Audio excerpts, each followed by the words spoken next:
So, what exactly do you mean when you say, "What do you mean?" I do not understand this. This really confuses me. What's that supposed to mean? What's that supposed to mean? What's that supposed to mean? I don't know what you're talking about. What are you talking about? What's that supposed to mean? Cultural anthropologist Ujwal Arkalgud and Motive Base president Jason Partridge will tell you that perception and meaning are the primary pressure points that shape and create the world we live in. Inconceivable! You keep using that word. Let's explore why meaning matters. I don't think it means what you think it means. Now, here's your host, Aaron Trafford. All right, welcome back to the only podcast that is asking the real question, why meaning matters. And like not just from a philosophical perspective, but from an applied business and cultural perspective. The job of this show is to help you understand why meaning matters to the way you are running your business and the way you are marketing your brand. So I am joined by my good friends and fellows, Ujwal and Jason. They're the leadership team at Motive Base, where meaning is your guys' business, right? And I gotta say, 100%. I'm all fired up today because the last episode just like set me off. So I'm ready to go. And we've been talking about gender and femininity and the changing meanings and how that affects us culturally and how that changes the way we need to talk about our brands. So if you haven't, caught the last couple episodes, I encourage you to go back and listen to those. But just in a nutshell, really the conversation has been that gender is not really, that we're changing our perceived meanings around them, that they're not necessarily, wedge issues anymore. They're things that brands need to be aware of and pay attention to if they want to lead the market by leading the narrative. But there's one element to this, you guys, that we're kind of dancing around, which is the idea of how gender and feminine, masculine, femininity, masculinity plays into the narrative, myth, meaning around self-care, right? And that whole genre of what it is to take care of myself and be myself. So, and I think COVID illuminated that, yes? COVID illuminated that, in particular, this notion of emotional energy. Again, a term coming from people, from consumers, has really taken over, both in the context of this change of needing to work from home and in the context of finding time for myself and self-care. And I wanted to unpack that for a couple of minutes because emotional energy is really interesting and obviously affects women more than men. And the main reason for that is women tend to take on, and this is generally maybe different depending on, if you have a great partner, good for you. But in general, women do tend to take on a bigger burden when it comes to care or the responsibility of care, not just for their children, but in many cases, care for an older relative, typically a parent that is also living with them. And this is a big reality in the US in particular. Again, this is just the stats speaking, in particular for communities of color, immigrant communities, more likely to have, an older relative living with them that they're being cared for. And so suddenly emotional energy becomes important and a different equation for women, because women at least could escape that before and go to work. And then come back to the madness again, right? And I say this with absolute love, of course, having children myself. But now suddenly you're in an environment where you're at home and it's harder to emotionally disconnect because the madness is unfolding around you. Even if you've locked yourself in a room, the madness is unfolding around you. And it becomes difficult, and it's certainly harder for women to have the emotional wherewithal to be present in the moment, to give their everything, to feel good about their work. And I think that's something that I would love to unpack further, because this is something that's come to light in particular through the pandemic. Yeah, Jason, what are your thoughts on that? I mean, I know through COVID, I was noticing, at least on Instagram, a lot of moms escaping to the car in the driveway just to get some of that space and recover the emotional energy. Is there a place there for, brands, retail organizations to capture that feeling?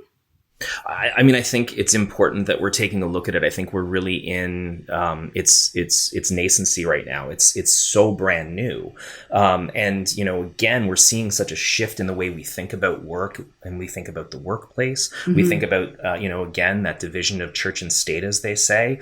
My wife used to always tell me, make sure you leave work at work. Well, work is home now, and it's hard to leave it behind because it's always there with us now in a lot of these situations. So, going back to what Ujwal was saying, there is this new emerging concept around an evolution and a rethinking of self-care. What do I need to do in order to create space? What do I need to do in regards to kind of regenerate, to rejuvenate, to find a way to work around these barriers and come up with solutions that give me a sense of wholeness again? And that, I think, is where there's, a lot to learn, because as Ujwal mentioned, there's a lot of difference and there's a lot of variation in regards to everyone's experience. They may be doing different things, but the reason for needing to find the solution is quite ubiquitous and quite kind of, similar if you can get to a high enough level, if you look at the meanings that are really kind of shaping the need for it. So what about the families, you touched on this as well, the families who, is particularly during the height of the pandemic, were weathering the storm with multi-generations in the house. So the mom who was really being that stick handling the aging elderly parents, the young children, the teenagers, and in most cases, let's be real, also the husband. Unpack that experience for me from a meaning perspective. What's the changing meaning of being self-care and a woman for her? Yeah, so the reason I brought up emotional energy is because it's applied to the context of work. So for example, one of the things that women are talking about more is it's not about the number of hours I spend at work. It's about carving out the space so when I am working, I have maximum energy, emotional energy, to be focused on work. So it's okay if I end up working 6 hours today, but the point is it's my most productive and most joyful 6 hours. And then I go deal with the other stuff in my life.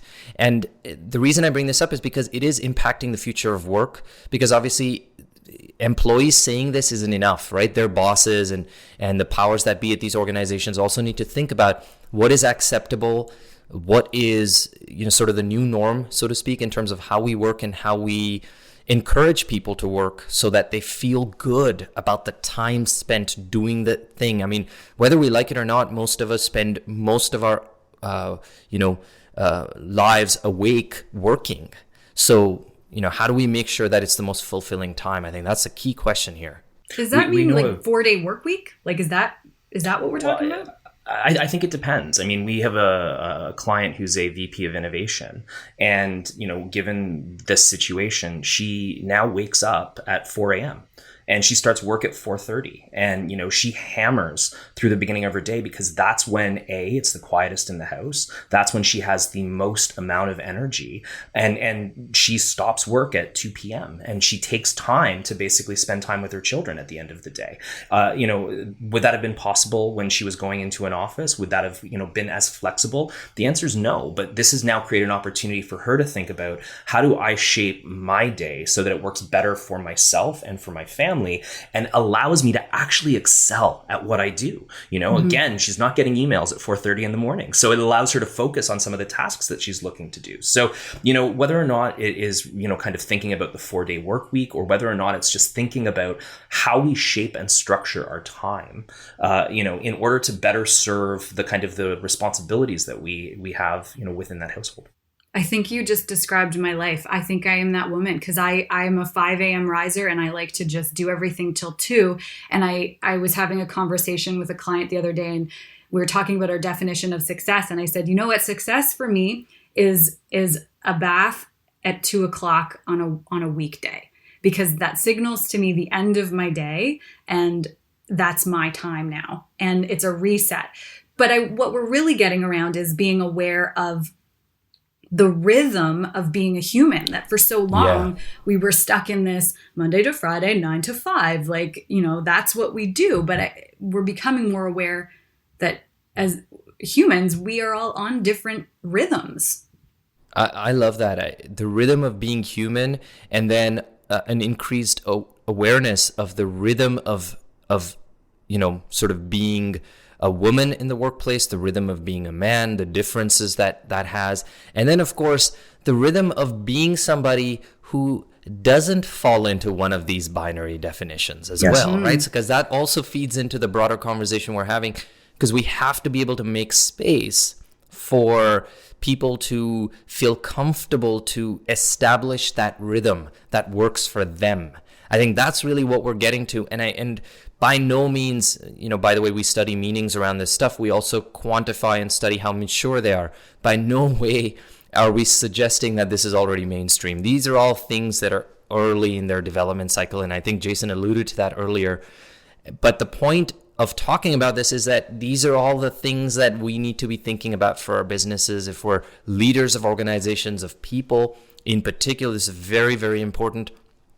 But I think it's also important just from the perspective of thinking about, thinking about those in the workplace that have traditionally not had the easiest journey and how to make room for that, right? And we will get into race, and we will get into some of the other debates around social justice in the future episodes as well, I'm sure.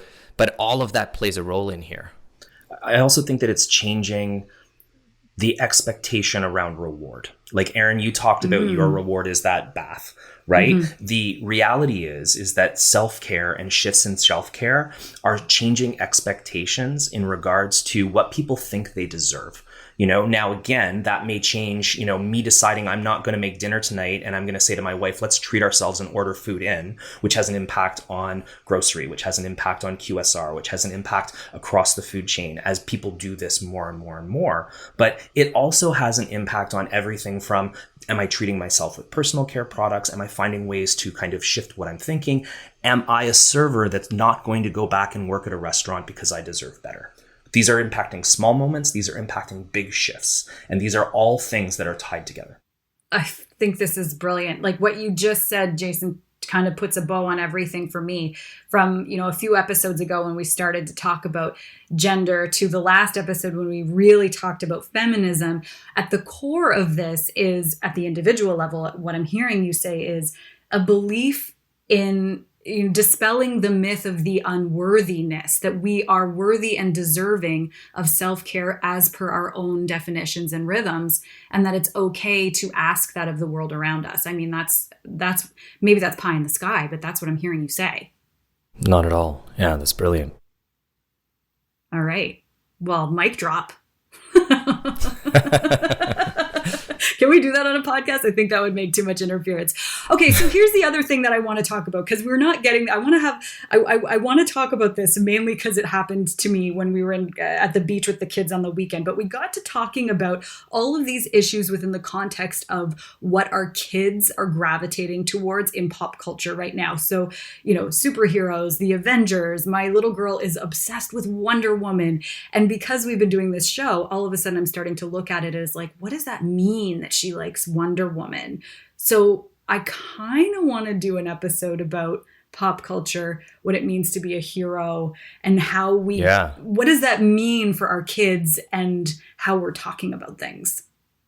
I would love that. And I'll add one more to the mix. My daughter loves Spider-Man, but she doesn't equate his name to being a man, ironically, which is very interesting to me, because she calls herself Spider-Man and she recognizes herself as a girl, so she doesn't link the two together. So that itself is very interesting. So we're embarking on a whole other generation that is giving new meaning to a lot of these terms. So I think it's fascinating. Yeah, absolutely. Okay, I'm looking forward to that episode.